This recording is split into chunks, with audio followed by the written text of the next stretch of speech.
সবচেয়ে আগে সব খবর, ঠিক খবর, প্রতি মুহূর্তে ফলো করুন আমাদের ভিশন 24 নিউজ চ্যানেলকে। হর্ষ ভার্মা, বিজেপি সংঘ উভয়েরই সিলমোহর। দিল্লির আগামী মুখ্যমন্ত্রী প্রবেশী।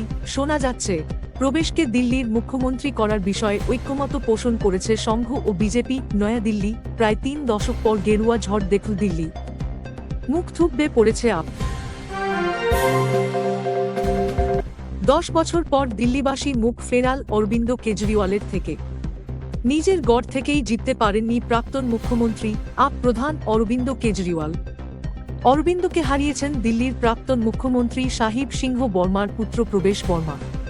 তাই প্রবেশকে নিয়ে উচ্ছ্বসিত রাজধানীর গেরুয়া শিবির। কিন্তু দিল্লিতে এত বড় জয়ের পরও প্রশ্ন ছিল পরবর্তী মুখ্যমন্ত্রী কে হবেন।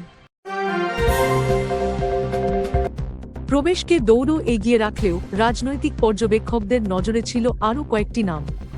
তবে প্রবেশও শুরু থেকে বলছিলেন তার কোনো ক্যারিশা নেই, সবই নরেন্দ্র মোদীর প্রভাব।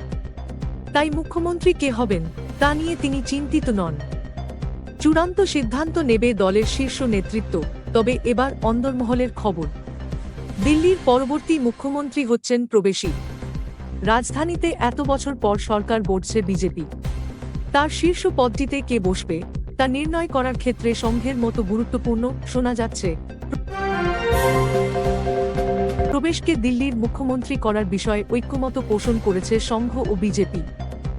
নতুন দিল্লি আসন থেকে আপের জাতীয় আহ্বায়ক এবং দিল্লির প্রাক্তন মুখ্যমন্ত্রী অরবিন্দ কেজরিওয়ালকে পরাজিত করা প্রবেশ বর্মাকে মুখ্যমন্ত্রী পদের জন্য সবচেয়ে বেশি উপযুক্ত বলেই মনে করছে তারা। আরএসএসের সূত্রের খবর, বিজেপি প্রবেশের নাম প্রস্তাব করে। সংঘ পরিবারও তাতেই সায় দিয়েছে। তারপরই চূড়ান্ত হয়েছে প্রবেশ বর্মার নাম। এই পদের আরও দাবিদার থাকলেও প্রবেশী অরবিন্দকে হারিয়েছেন। তাই এই পদ তাঁরই প্রাপ্য বলে মনে করছে তারা।